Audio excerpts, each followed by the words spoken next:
ఈరోజు 42వ division corporate అయినటువంటి చైతన్య రెడ్డి ఇక్కడ మాట్లాడుతూ ఉంది. నిజంగా ఈరోజు ఇటువంటి ఒక ప్రెస్ మీట్ పెట్టుకోవడానికి నిజంగా చాలా బాధాకరంగా ఉంది.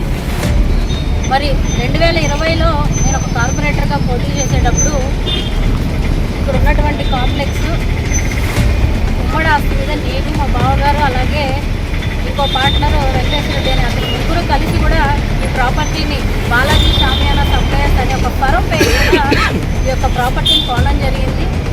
ఆ తర్వాత దానిపైన ఒక ఫ్లోర్ని అంటే ఒక 2 గదులు పార్టీ ఆఫీస్గా కన్స్ట్రక్షన్ చేసుకొని ముగ్గురి యొక్క సమ్మతం మీద నాతో పాటు మిగిలిన 2 పార్ట్నర్స్ యొక్క సమ్మతం మీదే ఆ పార్టీ ఆఫీస్ కన్స్ట్రక్షన్ చేశాము.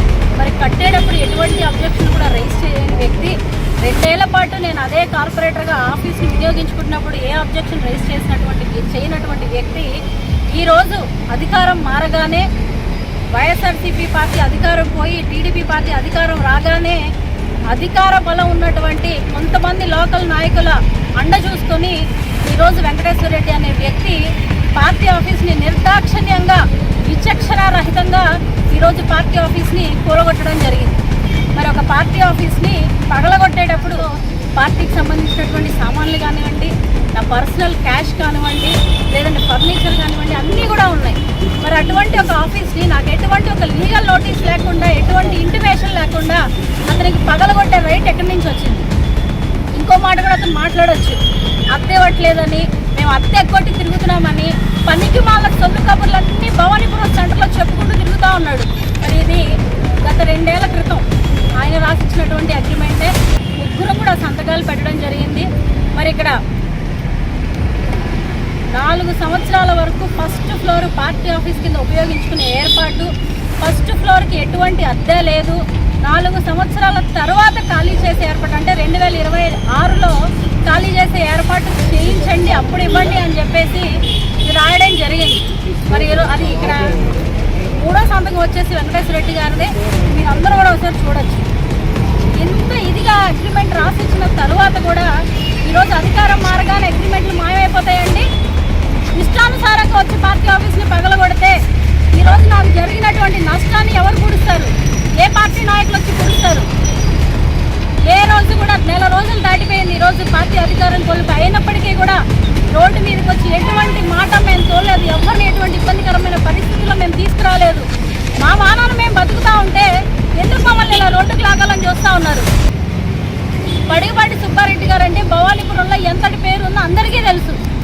ఈ రోజు ఆ గౌరవ మర్యాదలన్నింటినీ కూడా మంట కలిపే విధంగా వెంకటేశ్వర రెడ్డి ప్రవర్తిస్తూ ఉంటే నిజంగా ఒక ఆడపిల్లని అయ్యుండి రోడ్డు మీద నా ఆఫీస్ కూలగొడుతున్నారు, రక్షణ కల్పించండి అని చెప్పేసి ఈరోజు నేను భవానీపురం పోలీస్ స్టేషన్కి ఫోన్ చేస్తే ఇదిగో పంపిస్తున్నాను అన్నారు. కనీసం ఏ ఒక్క ఇటుకరాయి కూడా పగలకు ముందు నేను ఫోన్ చేశాను.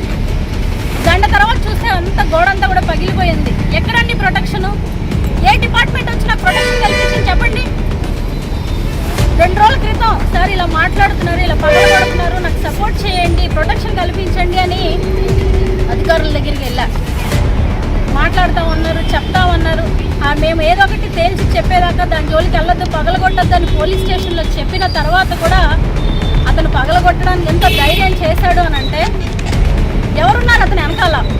ఏ పార్టీ నాయకుల నుండి చేపిస్తూ ఉన్నారు అనేది ప్రజలందరూ కూడా ఒకసారి గమనించాలి. అలాగే కింద భాగంలో పాపం మేము కొనక ముందు నుంచి కూడా ఈశ్వరెడ్డి అనే వ్యక్తి అక్కడ టీ క్యాంటీన్ నడుపుకుంటూ ఉన్నాడు. అతని మీద కూడా దౌర్జన్యంగా దాడి చేసి ఖాళీ చేయించి సామాన్లన్నీ కూడా బయటపడేస్తే కోర్టుకి వెళ్ళి టెంపరరీ ఇంజక్షన్ ఆర్డర్ తెచ్చుకోవడం జరిగింది. మరి అతను తెచ్చుకున్నటువంటి టెంపరరీ ఇంజక్షన్ ఆర్డర్ని కూడా ఖండించి కోర్టు ఇచ్చినటువంటి ఆర్డర్ని ధిక్కరించి అర్ధరాత్రి కూడా అతని సామాన్లు మొత్తం ప్యాక్ చేసుకొని వెంకటేశ్వర రెడ్డి గారు ఎక్కడికో తీసుకెళ్ళిపోయి ఇవాటికి కూడా అతని సామాన్లు అతనికి అప్పచెప్పలేదు.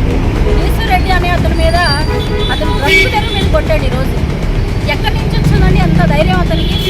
ఏ రోజు కూడా వైఎస్ఆర్సీపీ పార్టీ అధికారంలో ఉన్నప్పుడు మేమెప్పుడు కూడా ఇటువంటి పనికిమాల చర్యలకి దారి తీయలేదు, ఎవరిని కూడా ఇబ్బంది పెట్టిన పరిస్థితి లేదు.